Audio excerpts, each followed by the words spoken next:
ಇತಿಹಾಸ ಪ್ರಸಿದ್ಧ ನಮ್ಮ ಆರಾಧ್ಯ ಮೂರ್ತಿ ಮಹಾಲಿಂಗೇಶ್ವರ ದೇವರ ಒಂದು ಕೃಪೆಯಿಂದ ನನಗೆ ಅಧ್ಯಕ್ಷನಾಗುವ ಹಾಗೂ ನಮ್ಮ ವ್ಯವಸ್ಥಾಪನಾ ಸಮಿತಿಯ ಸದಸ್ಯನಾಗುವ ಯೋಗ ಭಾಗ್ಯ ನಮ್ಮ ಪಾಲಿಗೆ ಮಹಾಲಿಂಗೇಶ್ವರ ದೇವರು ನೀಡಿರುತ್ತಾರೆ. ಇವತ್ತು 1.5 ವರ್ಷದಿಂದ ನಮ್ಮ ವ್ಯವಸ್ಥಾಪನಾ ಸಮಿತಿಯು ನಮ್ಮ ಜೀರ್ಣೋದ್ಧಾರ ಸಮಿತಿಯ ಅಧ್ಯಕ್ಷರು ಪುತ್ತೂರಿನ ಶಾಸಕರಾದ ಅಶೋಕ್ ಕುಮಾರ್ ಅವರ ಒಂದು ಮಾರ್ಗದರ್ಶನದಲ್ಲಿ ಎಲ್ಲ ಭಕ್ತಾದಿಗಳ ಸಹಕಾರದೊಂದಿಗೆ ಇವತ್ತು ವ್ಯವಸ್ಥಿತ ರೂಪದಲ್ಲಿ ದೇವಸ್ಥಾನದ ಜೀರ್ಣೋದ್ಧಾರ ಕೆಲಸಗಳನ್ನು ಮಾಡ್ತಾ ಇದ್ದೇವೆ. ಒಂದು ವ್ಯವಸ್ಥಿತ ರೂಪದಲ್ಲಿ ಅಂದರೆ ಹೇಗೆ ಅಂತ ಹೇಳಿದರೆ, ಈಗ ನೋಡಿ, ಮೊದಲು ಅನ್ನಪ್ರಸಾದ ವಿಷಯ ಹೇಗಿತ್ತು, ಈಗ ಹೇಗೆ ಆಗಿದೆ. ಇನ್ನು ಪ್ರತಿಯೊಂದು ವಿಷಯದಲ್ಲಿ ನಮ್ಮ ಸಮಿತಿಗೆ ಇವತ್ತು ಲಕ್ಷಗಟ್ಟಲೆ ಕೋಟಿಗಟ್ಟಲೆ ಭಕ್ತಾದಿಗಳು ಆಶೀರ್ವಾದ ಇದ್ದಾರೆ, ಒಳ್ಳೆಯ ಸಹಕಾರವನ್ನು ಕೂಡ ನೀಡಿರುತ್ತಾರೆ.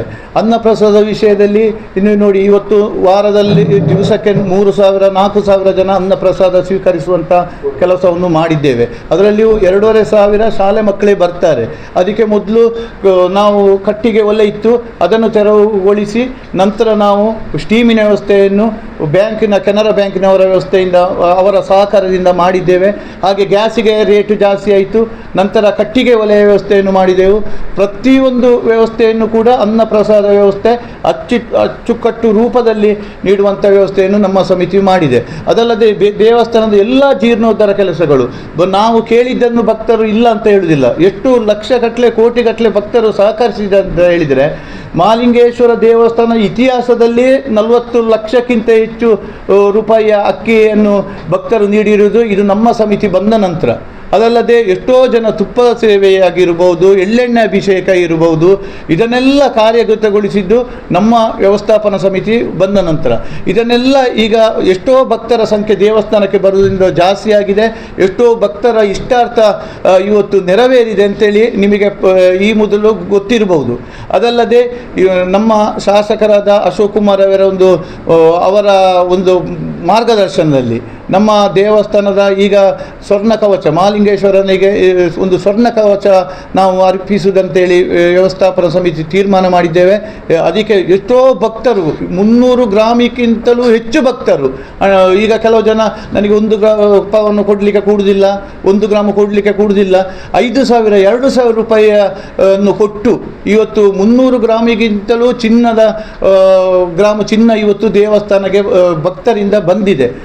ಅದಲ್ಲದೆ ಶಿಲಾಮಯ ನಮ್ಮ ಕಟ್ಟೆ ಇದನ್ನೆಲ್ಲ ಇವತ್ತು ಒಂದು ಅಚ್ಚುಕಟ್ಟಾಗಿ ಜಾತ್ರೆಯನ್ನು ಯಾವ ರೀತಿ ಮಾಡಿದ್ದೇವೆ, ಎಲ್ಲ ವ್ಯವಸ್ಥೆಯು ಬಹಳ ಅಚ್ಚುಕಟ್ಟಾಗಿ ವ್ಯವಸ್ಥಿತ ರೂಪದಲ್ಲಿ ಮಹಾಲಿಂಗೇಶ್ವರ ದೇವಸ್ಥಾನದಲ್ಲಿ ಇವತ್ತು ಎಲ್ಲರ ಸಹಕಾರದಿಂದ ನಡೆಯುತ್ತಾ ಇದೆ. ಹೀಗಿರುವಾಗ ಈಗ ನಮ್ಮ ಈ ಹಿಂದೆ 1 ವರ್ಷದ ಹಿಂದೆ ನಮ್ಮ ಸಂರಕ್ಷಣಾ ಸಮಿತಿ ಅಂತ ಹೇಳ್ತಾರಲ್ಲ, ಆ ಸಮಿತಿಯವರು ಒಂದು ಮನವಿ ಮಾಡಿದರು ನಮಗೆ. ದೇವಸ್ಥಾನದ ರಥಬೀದಿಯಲ್ಲಿ ಎಲ್ಲ ದೇವಸ್ಥಾನದ ಒಟ್ಟರದಲ್ಲಿ ಗೋವುಗಳು ಕಳವಾಗ್ತದೆ ಅಂತೇಳಿ. ಕೆಲವು ಕಡೆ ಇಚ್ಛಾನುಸಾರವಾಗಿ ಕೆಲವು ಜನ ಒಂದು ಕಸ ಹಾಕ್ತಾರೆ, ಮತ್ತು 10 ಗಂಟೆ 1 ಗಂಟೆ 2 ಗಂಟೆಗೆಲ್ಲ ವಾಹನದಲ್ಲಿ ಬರ್ತಾರೆ, ಮತ್ತು ಬಸ್ಸು ನಿಲ್ಲಿಸ್ತಾರೆ. ಅದಲ್ಲದೆ ರಥಬೀದಿಯಲ್ಲಿ ಹೆಣವನ್ನು ಆಂಬುಲೆನ್ಸ್ನಲ್ಲಿ ಸಾಗಿಸ್ತಾರೆ, ಮತ್ತು ನಮ್ಮ ಈ ಒಂದು ಕಡೆಯಿಂದ ಸೋಮವಾರ ಒನ್ ವೇ ಮಾಡ್ತಾರೆ. ಇದಕ್ಕೆಲ್ಲ ಕಡಿವಾಣ ಹಾಕಬೇಕು, ಇದಕ್ಕೆಲ್ಲ ಒಂದು ತಡೆಗೋಡೆ ಆಗಬೇಕಂತ ಹೇಳುವುದನ್ನು ಮನವಿ ಮಾಡಿದರು. ಇದಕ್ಕೆ ನಾನು ನಮ್ಮ ವ್ಯವಸ್ಥಾಪನಾ ಸಮಿತಿ ನಮ್ಮ ಜೀರ್ಣೋದ್ಧಾರ ಸಮಿತಿ ಅಧ್ಯಕ್ಷರಾದ ಅಶೋಕ್ ಕುಮಾರ್ ಅವರ ಮನವಿಯನ್ನು ನಾವು ಸಭೆ ಕರೆಸಿ ಅದನ್ನು ಚರ್ಚಿಸಿ ನಾವೊಂದು ಹಂತಕ್ಕೆ ಅದರಿಂದ ಒಂದು ಕಾರ್ಯಗತಗೊಳಿಸಿದ್ದೇವೆ. ಏನಂದರೆ, ಈಗ ರಥಬೀದಿಯಾಗಿ ಶುದ್ಧತೆಯಲ್ಲಿ ಉಳಿಬೇಕೆಂಬ ದೃಷ್ಟಿಯಿಂದ ಒಂದು ರೋಡನ್ನು ಈಚೆ ಬದಿಯಿಂದ ನಮ್ಮ ಸ್ಮಶಾನದವರೆಗೆ ನಮ್ಮ ತೋಡಿನ ಬದಿಯಲ್ಲಿ ರೋಡು ಮಾಡುವುದು. ಮತ್ತೆಲ್ಲ ನೋಡಿ, ಮಹಾಲಿಂಗೇಶ್ವರ ದೇವಸ್ಥಾನಕ್ಕೆ ಇವತ್ತು 7-8 ಕಡೆಯಿಂದ ಎಂಟ್ರೆನ್ಸ್ ಉಂಟು. ನೋಡಿ, ನಮ್ಮ ಇಲ್ಲಿ ಸ್ಮಶಾನದ ಸೈಡಿಂದ ಉಂಟು, ವೆಂಕಟರಮಣ ದೇವಸ್ಥಾನ ಸೈಡಿಂದ ಉಂಟು, ಈ ಪೋಸ್ಟ್ ಆಫೀಸಿನ ಕಡೆಯಿಂದ ಉಂಟು, ನಮ್ಮ ಕೊಂಬೆಟ್ಟಿನ ಕಡೆಯಿಂದ ಉಂಟು, ಮತ್ತು ನಮ್ಮ ಕೆರೆ ಬದಿಯಿಂದ ಕೂಡ ಉಂಟು. ಎಷ್ಟೋ ಬದಿಯಿಂದ ಈಗ ಎಲ್ಲ ಕಡೆಯಿಂದ ಜನಗಳು ಬರ್ತಾರೆ ಹೋಗ್ತಾರೆ. ಅದಕ್ಕೆ ಹೇಳುವವರಿಲ್ಲ ಕೇಳುವವರಿಲ್ಲ. ಎಲ್ಲದಕ್ಕೆ ಗೇಟ್ ಮಾಡಲಿಕ್ಕೆ ಆಗ್ತದ, ಎಲ್ಲದಕ್ಕೆ ಸಿಬ್ಬಂದಿ ವರ್ಗ ಮಾಡಲಿಕ್ಕೆ ಆಗ್ತದ. ಅದಕ್ಕೋಸ್ಕರ ನಮ್ಮ ಶಾಸಕರು ಮೊದಲು ಅಲ್ಲಿ ರಸ್ತೆ ಮಾಡುವ ಕೆಲಸಕ್ಕೆ ನಮ್ಮ ಕೈ ಹಾಕಿಕೊಂಡ್ರು. ಅದಕ್ಕೆ ಏನಾಗಬೇಕು, ಅದಕ್ಕೆ ಅಲ್ಲಿ ನೋಡಿ ತೋಡು ಬದಿಯೆಲ್ಲ ಜದ್ದಿದೆ. ಅದಕ್ಕೆ ತಡೆಗೋಡೆ ವ್ಯವಸ್ಥೆ 4 ಕೋಟಿ ರೂಪಾಯಿಯ ತಡೆಗೋಡೆ ವ್ಯವಸ್ಥೆಯನ್ನು ಶಾಸಕರ ಅನುದಾನದಲ್ಲಿ ಅವರು ತಂದಿರುತ್ತಾರೆ. ಈಗಾಗಲೇ ತಡೆಗೋಡೆ ಕೆಲಸ ಆರಂಭವಾಗಿದೆ. ಇದರಿಂದ ಅಲ್ಲಿ ರಸ್ತೆ ಮಾಡಲಿಕ್ಕೆ ಬಹಳ ಅನುಕೂಲವಾಯಿತು. ಅದು ದೇವಸ್ಥಾನದ ಜಾಗ ಅಲ್ಲ, ಅದರಲ್ಲಿ ಸುಮಾರು ಜಾಗ ಇದು ತೋಡಿನ ಜಾಗ ಬರ್ತದೆ. ತಡೆಗೋಡೆ ಆಗುವಾಗ ಅದು ನೋಡಿ, ನೀವು ಅಲ್ಲಿ ನೋಡಿ, ಅದು ಅಗಲಾಗಿದೆ. ಆಗ ಆ ರಸ್ತೆ ಅಲ್ಲಿ ಆಗಿ ನಮ್ಮ ಸ್ಮಶಾನಕ್ಕೆ ಸೇರ್ತದೆ. ಅದಲ್ಲದೆ ಆ ರಸ್ತೆ ಬಂದ ನಂತರ ಅಲ್ಲಿ ಇದು ಬೇಲಿಯ ವ್ಯವಸ್ಥೆಯನ್ನು ಮಾಡ್ತೇವೆ. ಈ ತುದಿಯಿಂದ ರಸ್ತೆ ಎಂಡ್ ಆಗುವವರೆಗೆ ಅದಕ್ಕೆ ಕಾಂಪೌಂಡ್ ಮಾಡ್ತೇವೆ. ಕಾಂಪೌಂಡ್ ಮಾಡುವಾಗ ಇಲ್ಲೆಲ್ಲ ಇದು ಏಕಕಾಲದಲ್ಲಿ ನಮಗೆ ರಥೋತ್ಸವ ನಡೀತದೆ, ಇಲ್ಲದ್ರೆ ಬೇರೆ ಕಾರ್ಯಕ್ರಮ ನಡೀತದೆ. ದೇವಸ್ಥಾನದೊಳಗೆ ಯಾರು ವಾಹನ ಬರಬಾರ್ದು. ಅದಕ್ಕೆ 3 ಗೇಟನ್ನು ಮಾಡಿ ಬೀಗ ಹಾಕುವಂಥ ವ್ಯವಸ್ಥೆ ಮಾಡ್ತೇವೆ. ಆ ಬೀಗ ವ್ಯವಸ್ಥೆ ನಮ್ಮ ದೇವಸ್ಥಾನದಲ್ಲಿ ಇರ್ತದೆ. ಅದು ಸಾರ್ವಜನಿಕ ರಸ್ತೆ ಅಂತೇಳಿ ಹೇಳಿದ್ದು ಯಾರು? ಸಾರ್ವಜನಿಕ ರಸ್ತೆ ಅಲ್ಲ, ಅದು ಮಹಾಲಿಂಗೇಶ್ವರ ದೇವಸ್ಥಾನದ ರಸ್ತೆ. ಸಾರ್ವಜನಿಕ ರಸ್ತೆ ಆಗಬೇಕಾದ್ರೆ ನಾವು ನಗರಸಭೆಗೆ ಬಿಟ್ಟು ಕೊಡಬೇಕು. ನಗರಸಭೆಗೆ ಬಿಟ್ಟು ಕೊಡುವಂಥ ಕೆಲಸವನ್ನು ನಾವು ಯಾವತ್ತೂ ಮಾಡುವುದಿಲ್ಲ. ಅದು ದೇವಸ್ಥಾನದ ರಸ್ತೆ ದೇವಸ್ಥಾನದಾಗೆ ಇರ್ತದೆ. ಅದಲ್ಲದೆ ಇದಕ್ಕೆ ಈಗ ಬೇರೆಯವರು ಹೇಳ್ತಾರೆ ಅದು ದೇವಸ್ಥಾನದ ಇದು, ಯಾರು ಅದನ್ನು ನಮಗೆ ಇಲ್ಲಿ ಇದು ಕದೀತಾರೆ, ದನ ಕದೀತಾರೆ, ಮತ್ತು ಇದು ಕಸ ಹಾಕ್ತಾರೆ ಎಲ್ಲ ಹೇಳಿದ್ದು ಅವರೇ ಇವತ್ತು ರಸ್ತೆಗೆ ವಿರೋಧ ವ್ಯಕ್ತಪಡಿಸಿದ್ದು ನಮಗೆ ಬಹಳ ಬೇಸರ ಆಗಿದೆ. ಯಾಕಂತ ಹೇಳಿದರೆ ನಮಗೆ ರಸ್ತೆ ಬೇಡುವ, ದೇವಸ್ಥಾನಕ್ಕೊಂದು ಭದ್ರತೆ ಬೇಡುವ? ನಮ್ಮ ದೇವಸ್ಥಾನಕ್ಕೆ ಭದ್ರತೆ ಎಲ್ಲಿಂಟು? ರಥ ಬೀದಿ ನಮಗೆ ಶುದ್ಧವಾಗಬೇಕು, ರಥ ಬೀದಿ ಒಳಿಬೇಕು. ನೋಡಿ, ದೇವಸ್ಥಾನದ ಎದುರಲ್ಲಿ ರಸ್ತೆ ಬರ್ತದೆ, ಎಷ್ಟು ವಾಹನ ಪೂಜೆಗೆ ತೊಂದರೆ ಆಗ್ತದೆ. ಇದಕ್ಕೆಲ್ಲ ಕಡಿವಾಣ ಹಾಕಲಿಕ್ಕೆ ನೋಡಿ, ಅಲ್ಲಿ ಕಂಬಳಕೋಡಿ 25 ಮನೆಯವರಿಗೆ ರಸ್ತೆ ಇಲ್ಲ, ಅವರು ಕೂಡ ಇದರಲ್ಲಿ ಹೋಗೋದು. ಅವರು ಹೇಳ್ತಾರೆ ಇಲ್ಲಿ ಬೀರು ಬಾಟ್ಲಿ ಎಲ್ಲ ಕುಡಿದು ಬೀಸಾಕ್ತಾರೆ ಸರ್ ಅಂತೇಳಿ. ಅದಕ್ಕೆ ನಾವು ಕಂಪೌಂಡಿನ ವ್ಯವಸ್ಥೆಯನ್ನು ಮಾಡ್ತೇವೆ. ಇದನ್ನು ಅಶೋಕ್ ಕುಮಾರ್ ಅವರ ಜೀರ್ಣೋದ್ಧಾರ ಸಮಿತಿ ಅಧ್ಯಕ್ಷರಾಗಲಿ, ಸಮಿತಿಯ ಆಗಲಿ ನಾವು ಏಕಪಕ್ಷೀಯವಾಗಿ ತಗೊಳ್ಳಿಲ್ಲ. ನೋಡಿ, ಇವತ್ತು ಈಗ ಇಲ್ಲಿ ಅರ್ಜಿ ಕೊಟ್ಟಿದ್ದಾರೆ, ಭಕ್ತರ ಗಮನಕ್ಕೆ ತಂದು ಮಾಡಿ ಅಂತೇಳಿ ಹೇಳಿ. ಭಕ್ತರ ಗಮನಕ್ಕೆ 2 ಸಲ ತಂದಿದ್ದೇವೆ. ಇವರು ಬಾರದಿದ್ದಕ್ಕೆ ಯಾರು ಹೊಣೆ? ನಾವು ನೋಡಿ, ನಮ್ಮ ಶಾಸಕರು ನಮಗೊಂದು ಹೆಜ್ಜೆಗೆ ಹೇಳುವುದಂತ ಹೇಳಿದರೆ ತಾಂಬೂಲ ಪ್ರಶ್ನೆ ಇಡಿ, ಪ್ರಶ್ನೆ ಚಿಂತನೆ ಮಾಡಿ, ಮಾಸ್ಟರ್ ಪ್ಲ್ಯಾನ್ ಮಾಡಿ, ಅದಲ್ಲದೆ ಭಕ್ತರ ಗಮನಕ್ಕೆ ತನ್ನಿ. 2 ಸಲ ನಾವು ಭಕ್ತರ ಗಮನಕ್ಕೆ ತಂದಿದ್ದೇವೆ. LED ಮಾಸ್ಟರ್ ಪ್ಲ್ಯಾನ್ನ ರಸ್ತೆ ಅದು. ಮಾಸ್ಟರ್ ಪ್ಲ್ಯಾನ್ನು ಏನು, ಮಾಸ್ಟರ್ ಪ್ಲ್ಯಾನ್ನ ಬಗ್ಗೆ LED ಟಿವಿಯನ್ನು ಅಳವಡಿಸಿ ಇಂಜಿನಿಯರ್ಗಳನ್ನು ಕರೆಸಿ ಎಲ್ಲ ಭಕ್ತರ ಸಮ್ಮುಖದಲ್ಲಿ ಅದನ್ನು ಹೇಗೆ, ಎಲ್ಲಿ ರೋಡು ಏನು ಎಲ್ಲ ಅದನ್ನು ವಿವರಿಸಿದ್ದೇವೆ. ಅದು ಎಲ್ಲ ಪೇಪರ್ನವರಿಗೆ ಗೊತ್ತುಂಟು, ಪತ್ರಿಕೆಯಲ್ಲಿ ಬಂದಿದ್ದೇವೆ. ಭಕ್ತರ ಸಭೆ ಕರೆದಿದ್ದಾರೆ. ಭಕ್ತರ ದುಡ್ಡಿನಿಂದಲ್ಲ ಇಲ್ಲೆಲ್ಲ ಕೆಲಸ ಕಾರ್ಯ ಭಕ್ತರ ಹತ್ರ ಹೇಳಿದ್ರೆ ನಾವು ಮಾಡ್ತೇವೆ? ಭಕ್ತರ ಹತ್ರ ಹೇಳೇ ನಾವು ಮಾಡಿದ್ದು. ಈಗ ಆಗ ಬಂದ ಭಕ್ತರು ಯಾರು, ಈಗ ಇಲ್ಲಿ ಬರುವುದು ಭಕ್ತರು ಯಾರು ಅಂತ ನನಗೆ ಅನಿಸುವುದಿಲ್ಲ. ಇವರೆಲ್ಲ ಆವಾಗ ಎಲ್ಲಿದ್ದರು? ಈಗ ನೋಡಿ, ಶಾಸಕರು ತಡೆಗೋಡೆಗೆ 4 ಕೋಟಿ ತಂದಿದ್ದಾರೆ, 3 ಕೋಟಿ ರಸ್ತೆಗೆ ತಂದಿದ್ದಾರೆ. ಆ ರಸ್ತೆ ರೆಡಿ ಉಂಟು, ರಸ್ತೆಯ ಇದು ಸರ್ವೆ ಕೆಲಸ ಪೂರ್ಣಗೊಂಡಿದೆ. ಇದೆಲ್ಲ ಆದ ನಂತರ ಈಗ ರಸ್ತೆ ಮಾಡುವುದಕ್ಕೆ ವಿರೋಧ ಇದೆ ಅಂತ ಹೇಳಿದರೆ ಯಾರು ಅಲ್ಲಿ ದನ ಕದೀತಾರೆ, ರಸ್ತೆ ನಮ್ಮ ಹೆಣ ತಕೊಂಡು ಹೋಗ್ಲಿಕ್ಕೆಲ್ಲ ಆಂಬುಲೆನ್ಸ್ ಎಲ್ಲ ಬಿಡಬಾರ್ದಂತ ಹೇಳ್ತಾರೆ. ಅವರೇ ಇವತ್ತು ಇದಕ್ಕೆ ವಿರೋಧ ವ್ಯಕ್ತಪಡಿಸ್ತಾರೆ. 4:15 ಗಂಟೆಗೆ ಸಭೆಯನ್ನು ಕೂಡ ಕರೆದಿದ್ದಾರೆ. ಇದು ನಮಗೆ ಬಹಳ ಬೇಸರ ಆಗಿದೆ. ಇದು ನನ್ನ ಅಂದಾಜು ಇದು ಇದರಲ್ಲಿ ಭೂಮಾಫಿಯಾ ಕೈವಾಡ ಇದೆ ಅಂತೇಳಿ ನನಗೆ ಅನಿಸ್ತದೆ. ಯಾಕಂತ ಹೇಳಿದರೆ ಭಕ್ತರಾದರೆ ಅವರು ಮೊನ್ನೆ ಬರಬೇಡುವ, ಇದಕ್ಕೆ ಅಬ್ಜೆಕ್ಷನ್ ಹಾಕಬೇಡುವ? ಯಾರಾದರೂ ಒಂದು ಲೆಟರ್ ಕೊಟ್ಟಿದ್ದಾರೆ, ನಮ್ಮದು ರಸ್ತೆದು ಅಬ್ಜೆಕ್ಷನ್ ಯಾಕೆ? ಅಲ್ಲಿ ಇಂಜಿನಿಯರ್ ಬರುವಾಗ LED ತೋರಿಸಿ ಶಾಸಕರ ಮಧ್ಯಸ್ಥಿಕೆಯಲ್ಲಿ ಎಲ್ಲರೂ ಜೀರ್ಣೋದ್ಧಾರ ಸಮಿತಿ, ವ್ಯವಸ್ಥಾಪನಾ ಸಮಿತಿ ಸದಸ್ಯರಿದ್ದು ಮಾಡುವಾಗ ಇವರು ಯಾಕೆ ಬರಲಿಲ್ಲ? ಹೇಳಬೇಕಿತ್ತಲ್ಲ. ನಾವೆಂತ ಮನೆಯಲ್ಲಿ ಕೂದು ಮಾಡಿದ್ದ? ಬಹಿರಂಗವಾಗಿ ಸಾರ್ವಜನಿಕವಾಗಿ ಮೀಟಿಂಗ್ ಕರೆದು ಮಾಡಿದ್ದಲ್ವ? ಯಾಕೆ ಇಷ್ಟು ಅಭಿವೃದ್ಧಿ ಮಾಡುವಾಗ ಇವರಿಗೆ ಹೊಟ್ಟೆ ಕಿಚ್ಚು? ಇಷ್ಟು ವ್ಯವಸ್ಥಿತ ರೂಪದಲ್ಲಿ ಇವತ್ತು ಜನಸಂಖ್ಯೆ ಜಾಸ್ತಿ ಆಗಿದೆ, ದೇವಸ್ಥಾನಕ್ಕೆ ಬರುವುದು ಎಲ್ಲ ವ್ಯವಸ್ಥಿತ ರೂಪದಲ್ಲಿ ಇವತ್ತು ಮಹಾಲಿಂಗೇಶ್ವರ ದೇವಸ್ಥಾನ ಇಡೀ ರಾಜ್ಯವೇ ತಿರುಗಿ ನೋಡುವಂಥ ಕೆಲಸ ಕಾರ್ಯ ಆಗಿದೆ. ಇದನ್ನೆಲ್ಲ ಇವರು ಅರ್ಥ ಮಾಡಿಕೊಳ್ಬೇಕು. ಇವತ್ತು ದೇವಸ್ಥಾನದ ನೋಡಿ 2028ಕ್ಕೆ ನಾವು ಬ್ರಹ್ಮಕಲಶೋತ್ಸವವನ್ನು ರೆಡಿ ಮಾಡುವುದಂತೇಳಿ ನಮ್ಮ ಸಮಿತಿ ನಿಶ್ಚಯ ಮಾಡಿದೆ. ಅದನ್ನು ಘೋಷಣೆ ಕೂಡ ಮಾಡಿದ್ದೇವೆ. ತಂತ್ರಿಗಳ, ಅರ್ಚಕರ ಎಲ್ಲರ ಸಹಕಾರ ಮತ್ತು ದೈವಜ್ಞರ ಸಹಕಾರ ಎಲ್ಲವನ್ನು ಕೇಳಿ ನಾವು ವ್ಯವಸ್ಥೆ ಮಾಡಿದ್ದೇವೆ. ಮತ್ತು ನೋಡಿ ಟೆಂಡರ್ ಕರೀಲಿಲ್ಲ ಅಂತ ಹೇಳ್ತಾರೆ. ಟೆಂಡರ್ ಕರೀದಿದ್ದೇವೆ ನಾವು, ಟೆಂಡರ್ ಕರೆದೇ ಮಾಡೋದು. ಕೆಲವು ಜನ ಮಾಹಿತಿ ಹಕ್ಕಲ್ಲಿ ಎಷ್ಟು ಜನ ವಿಷಯವನ್ನು ಕೇಳಿಕೊಂಡು ಹೋಗಿದ್ದಾರೆ, ಮಾಹಿತಿ ಹಕ್ಕಲ್ಲಿ ತೆಗಿತಾರೆ, ನಾವು ಕೊಡ್ತೇವೆ. ಪ್ರತಿಯೊಂದಕ್ಕೂ ನಾವು ಲೆಕ್ಕಪತ್ರಗಳನ್ನು ಇಟ್ಟುಕೊಂಡಿದ್ದೇವೆ. ಮಾಹಿತಿ ಹಕ್ಕಲ್ಲಿ ಬೇಕಾದರೆ ಯಾರಾದರೂ ತೆಗೆದಿದ್ದಾರೆ ಕೆಲವು ಜನ, ಅದಕ್ಕೆ ಮಾಹಿತಿ ಹಕ್ಕಲ್ಲಿ ನಾವು ಉತ್ತರ ಕೊಟ್ಟಿದ್ದೇವೆ. ಇದು ಯಾರಿಗೆ ಯಾವಾಗ ಏನು ಎಲ್ಲ ಲೆಕ್ಕಾಚಾರ ಉಂಟು. ಇದು ಮಹಾಲಿಂಗೇಶ್ವರ ದೇವಸ್ಥಾನದ ನಮಗೆ ಒಂದು ಭದ್ರತೆ ಆಗಬೇಕು. ಭದ್ರತೆ ಆಗಬೇಕಾದ್ರೆ ತಡೆಗೋಡೆ ಆಗಬೇಕು. ಗೋಡೆ ಆಗಬೇಕಾದ್ರೆ ನೋಡಿ, ಈಗ ರಥ ಬೀದಿಯಲ್ಲಿ ಎಷ್ಟು ವಾಹನ ಹೋಗ್ತದೆ, ಇಲ್ಲಿ ಪುರಸಭೆ ರಸ್ತೆ ದೇವಸ್ಥಾನ ಎದುರೇ ಎಷ್ಟು ವಾಹನ ಹೋಗ್ತದೆ. ಇದಕ್ಕೆಲ್ಲ ಕಡಿವಾಣ ಆಗಬೇಕಾದ್ರೆ ಪರ್ಯಾಯ ರಸ್ತೆ ಕೊಡಬೇಡುವ ನಾವು?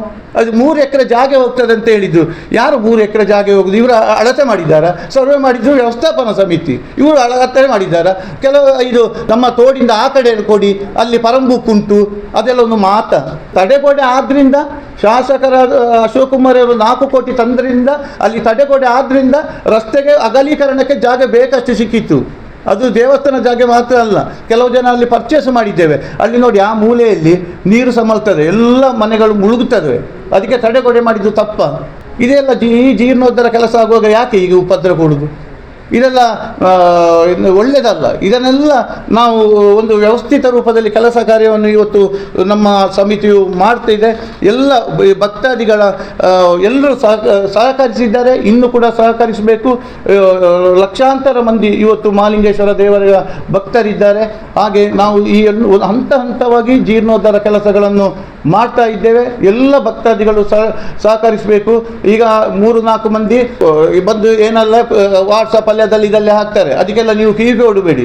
ದೇವಸ್ಥಾನದ ಕೆಲಸ ಹೇಗೆ ಆಗ್ತದೆ ಅಂತೇಳಿ ನಿಮಗೆಲ್ಲರಿಗೂ ಗೊತ್ತುಂಟು. ನೀವು ಈ ಜೀರ್ಣೋದ್ಧಾರ ಕೆಲಸಗಳಲ್ಲಿ ಕೈ ಜೋಡಿಸಬೇಕು ಈ ಹಿಂದಿನಂತೆ. ಹಾಗೆ ನಾವು ಒಂದು ರಾಜ್ಯವೇ ದೇಶವೇ ಮೆಚ್ಚುವಂಥ ಒಂದು ಬ್ರಹ್ಮಕಲಶೋತ್ಸವ ಕಾರ್ಯಕ್ರಮವನ್ನು ಈ ಮಹಾಲಿಂಗೇಶ್ವರ ದೇವಸ್ಥಾನದಲ್ಲಿ ನಿಮ್ಮೆಲ್ಲರ ಸಹಕಾರದಿಂದ ಮಾಡಲಿದ್ದೇವೆ. ಎಲ್ಲರೂ ಕೂಡ ಸಹಕರಿಸಬೇಕು. ಯಾರು ಈ ಸಮಾಜದಲ್ಲಿ ಯಾರಾದರೂ ಅಪಪ್ರಚಾರ ಮಾಡಿದರೆ ಅದಕ್ಕೆಲ್ಲ ಕಿವಿ ಕೊಡುವಂಥ ಕೆಲಸವನ್ನು ಮಾಡಬೇಡಿ. ನೇರವಾಗಿ ನಮ್ಮ ಸಮಿತಿಯವರ ಹತ್ರ ಹೇಳಿ ಅದಕ್ಕೆ ಸ್ಪಂದಿಸುವಂಥ ಕೆಲಸವನ್ನು ಮಾಡ್ತೇವೆ. ಪ್ರತಿಯೊಂದು ಕೂಡ ಭಕ್ತರ ಗಮನಕ್ಕೆ ತಂದೆ ನಾವು ಮಾಡುವುದು, ದೈವಜ್ಞರ ಸಲಹೆಯನ್ನೇ ಮಾಡುವುದು, ಮಾಸ್ಟರ್ ಪ್ಲಾನ್ನ ಪ್ರಕಾರವೇ ಮಾಡುವುದು ಅಂತೇಳಿ ಹೇಳಲು ಇಚ್ಛಿಸುತ್ತೇನೆ. ಎಲ್ಲರಿಗೂ ಧನ್ಯವಾದಗಳು. ಭೂಮಾಫಿಯಾ ಇದೆ ಇದರ ಹಿಂದೆ ಅಂತ ವಿರೋಧ ಮಾಡುವುದರ ಹಿಂದೆ ಭೂಮಾಫಿಯಾ ಇದೆ ಏನು ಅಂತ ನೋಡಿ ಸರ್, ಮಹಾಲಿಂಗೇಶ್ವರ ದೇವರ ಭಕ್ತರಂತ ಆದರೆ ಅವರು ಇದು ಅಲ್ಲಿ ಸಭೆಗೆ ಬರಬೇಡುವ? ನಾವು ಬಹಿರಂಗವಾಗಿ ಸಭೆ ಕರೀಲಿಲ್ವ? ಆ ಸಭೆ ಕರೆಯುವಾಗ ಬಂದು ಸರ್ ಅದು ಅಲ್ಲಿ ರೋಡ್ ಬೇಡ, ನಾವು ಮಾಸ್ಟರ್ ಪ್ಲ್ಯಾನ್ ಮಾಡಿ ಅಲ್ಲಿ ಅಷ್ಟು ದೊಡ್ಡ ಖರ್ಚು ಮಾಡಿ LED ಹಾಕಿ ಇದು ಬೆಂಗಳೂರಿಂದ ಇಂಜಿನಿಯರನ್ನೆಲ್ಲ ಕರೆಸಿ ಅವರಿಗೆ ಮಾಹಿತಿ ಕೊಡಲಿಲ್ವಾ? ಮಾಹಿತಿ ಕೊಡುವಾಗ ಅವರು ಕೇಳಬೇಡುವ? ಇದರ ಬಗ್ಗೆ ಈಗ ರಥ ಬೀದಿ ಬಂದಾಗೋದು ಬೇಡುವ? ರಥ ಬೀದಿಯಲ್ಲಿ ಹೆಣ ತಗೊಂಡು ಹೋದರೆ ಒಳ್ಳೇದಾ? ಅಲ್ಲಿ ಬಸ್ಸು ನಿಲ್ಲಿಸಿದರೆ ಒಳ್ಳೇದಾ? ಕೆಲವು ಜನ ಬೀರು ಬಾಟ್ಲೆಲ್ಲ ರಾತ್ರಿ ಬಂದು ಬೀಸಾಕ್ತಾರಂತೆ, ಅದೆಲ್ಲ ಒಳ್ಳೇದಾ? ಇದರ ಬಗ್ಗೆ ಅವರಿಗೆಲ್ಲ ಕೇಳಬಹುದಿತ್ತಲ್ಲ. ಹಾಗಾದರೆ ಈ ಕೆಲಸ ಆಗುವಾಗ, ಇಷ್ಟು ಲಾಯ್ಕು ಅಭಿವೃದ್ಧಿ ಆಗುವಾಗ ಇಷ್ಟು ಇದು ಈಗ ನೋಡಿ ಸರ್ವೆ ಆಗಲಿಲ್ವಾ? ಸರ್ವೆ ಆಗಲಿಕ್ಕೆ ಎಷ್ಟು ತಿಂಗಳಾಯಿತು? ಇದರಿಂದ ಮೊದಲೇ ಸರ್ವೆ ಆಗೋ ಕೇಳಬೇಡ, ಇವತ್ತು ನಿನ್ನೆ ಬಂದು ಅರ್ಜಿ ಹಾಕುದಾ? ಹಾಗಾದರೆ ಇದರ ಹಿನ್ನೆಲೆ ಏನಂತೇಳಿ ನೀವು ತಿಳ್ಕೊಳ್ಳಿ. ನೋಡಿ ಸರ್, ಇದು ಮಹಾಲಿಂಗೇಶ್ವರ ದೇವಸ್ಥಾನದ ರಸ್ತೆ. ಇದರನ್ನು ನಗರಸಭೆಗೆ ಬಿಟ್ಟು ಕೊಡುವ ಪ್ರಶ್ನೆಯೇ ಇಲ್ಲ. ಇದು ಮಹಾಲಿಂಗೇಶ್ವರ ದೇವಸ್ಥಾನ ರಸ್ತೆಯಾಗೇ ಉಳಿತದೆ. ಸಾರ್ವಜನಿಕ ರಸ್ತೆ ಅಂತ ಹೇಳಿದ್ದು ಯಾರು?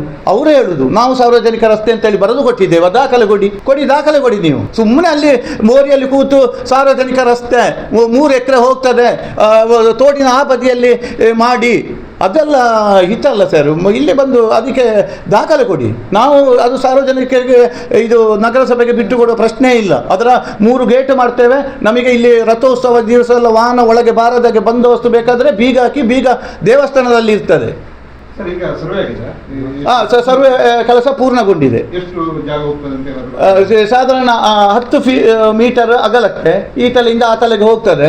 ಅದರಲ್ಲಿ ತಡೆಗೋಡೆ ಬಂದು ಸುಮಾರು ಜಾಗ ನಮಗೆ ತೋಡಿನ ಬದಿಯಿಂದ ಸಿಗ್ತದೆ.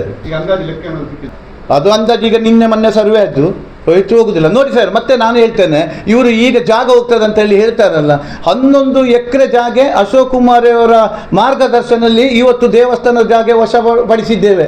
ಅದರಲ್ಲಿ 7 ಕೇಸ್ ಉಂಟು ನನ್ನ ಮೇಲೆ, ಶಾಸಕರ ಮೇಲೆ. ಇಷ್ಟು ರಿಸ್ಕ್ ತೆಕ್ಕೊಂಡು ಇವರಿಗೆ ಇದರಿಂದ ಮೊದಲೇ ಯಾಕೆ ಇದು ಮಾಡಲಿ? ನೋಡಿ, ಅಲ್ಲಿ ನೆಲ್ಲಿಕಟ್ಟೆಯಲ್ಲಿ ಅಶ್ವತ್ಥ ಮರ ಉಂಟೊಂದು, ಅಲ್ಲಿ 8 ಸೆನ್ಸ್ ಜಾಗ ಇತ್ತು ಬೇರೆಯವರ ಕೈಯಲ್ಲಿ. 2ನೇ ದಿವಸ ಮಹಾಲಿಂಗೇಶ್ವರ ದೇವಸ್ಥಾನ ಬಂದು ಕೂತುಕೊಳ್ಳೋದು ಆ ಕಟ್ಟೆಯಲ್ಲಿ. ಅಲ್ಲಿ ಬಾಡಿಗೆಯಲ್ಲಿ ಇದ್ದರು ಅವರು, ನಾನ್ ವೆಜ್ ಎಲ್ಲ ತಿಂದುಕೊಂಡು ಅಶ್ವತ್ಥ ಮರದ ಅಡಿಯಲ್ಲಿ ಇದ್ದರು. ಇದನ್ನು ಯಾಕೆ ಇವರು ನಿಲ್ಲಿಸಲಿಲ್ಲ? ಇದನ್ನು ಎಲ್ಲ ಯಾಕೆ ನಿಲ್ಲಿಸಲಿಲ್ಲ ಇದರಿಂದ ಮೊದಲೇ? ಅದಕ್ಕೆ ಅಶೋಕ್ ಕುಮಾರ್ ಇವರು ಬರಬೇಕಿತ್ತ, ಈಶ್ವರ ಭಟ್ರು ಮತ್ತು ಸಮಿತಿ ಬರಬೇಕಿತ್ತ? ಖಾಲಿ 8 ಸೆನ್ಸ್ ಜಾಗ ಇವರಿಗೆ ವಶಪಡಿಸಲಿಕ್ಕೆ ಆಗಲಿಲ್ಲ. ಆ ಅಶ್ವತ್ಥ ಮರದಲ್ಲಿ ದೇವರು ಕೂತ್ಕೊಳ್ಳುವ ಜಾಗೆ ಇವತ್ತು 3 ಎಕರೆ ಜಾಗ ಹೋಗ್ತದೆ ಅಂತ ಹೇಳಿದಲ್ಲ, 11 ಎಕರೆ ಜಾಗ 70 ಕೋಟಿ ರೂಪಾಯಿ ವ್ಯಾಲ್ಯೂಯೇಷನ್ ಜಾಗ ನಾವು ರಿಸ್ಕು ತಗೊಂಡು, ಈಶ್ವರ ಭಟ್ರ ಕಮಿಟಿ ನಾಳೆ 2 ವರ್ಷದಲ್ಲಿ ನಾನು ಇಳಿದು ಹೋಗಬೇಕಾಗ್ತದೆ. ಆದರೆ ನನ್ನ ಮೇಲಿನ ಕೇಸು ಮುಗೀತದ? ಶಾಸಕರ ಮೇಲಿನ ಕೇಸು ಮುಗೀತದ? ಮೊನ್ನೆ ನೋಡಿ ಉಳ್ಳಾರ್ತಿ ನಡೆಯಲ್ಲಿ ಅಲ್ಲಿ ಬರಲಿಕ್ಕೆ ಆಗುವುದಿಲ್ಲ ಅಂತೇಳಿ ಭಕ್ತರು ಇದು ಮಾಡಿದರು. ಅದರ ಅಗಲೀಕರಣ ಆ ಕೆಲಸ ಆಗಲಿಲ್ವ? ಅದು ಎಷ್ಟು ರಿಸ್ಕ್ ತಗೊಂಡೆಲ್ಲ ಭಕ್ತರುಗಳೆಲ್ಲ ಮಾಡಿದ್ದಾರೆ ಸೇರಿ. ಈ ಪ್ರತಿಯೊಂದಲ್ಲಿ ನಾವು ಅಭಿವೃದ್ಧಿ ಮಾಡುವುದಿಲ್ವ? ಇವರೇ ಯಾಕೆ ಅದನ್ನು ಟೀಕೆ ಮಾಡುವುದು, ಅದನ್ನು ಇದು ಸಭೆ ಕರೆಯುವುದು, ಹೀಗೆಲ್ಲ ಮಾಡುವುದು ಒಂದು ಒಳ್ಳೆಯ ಲಕ್ಷಣ ಅಂತೇಳಿ ನಾನು ಹೇಳಲಿಚ್ಛಿಸ್ತೇನೆ.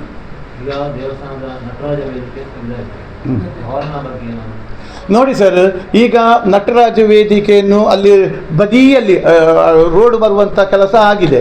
ನಂತರ ಈ ಸಭಾಭವನನ್ನು ಇವತ್ತು ನಾಳೆ ತೆಗೆಯುವುದಿಲ್ಲ.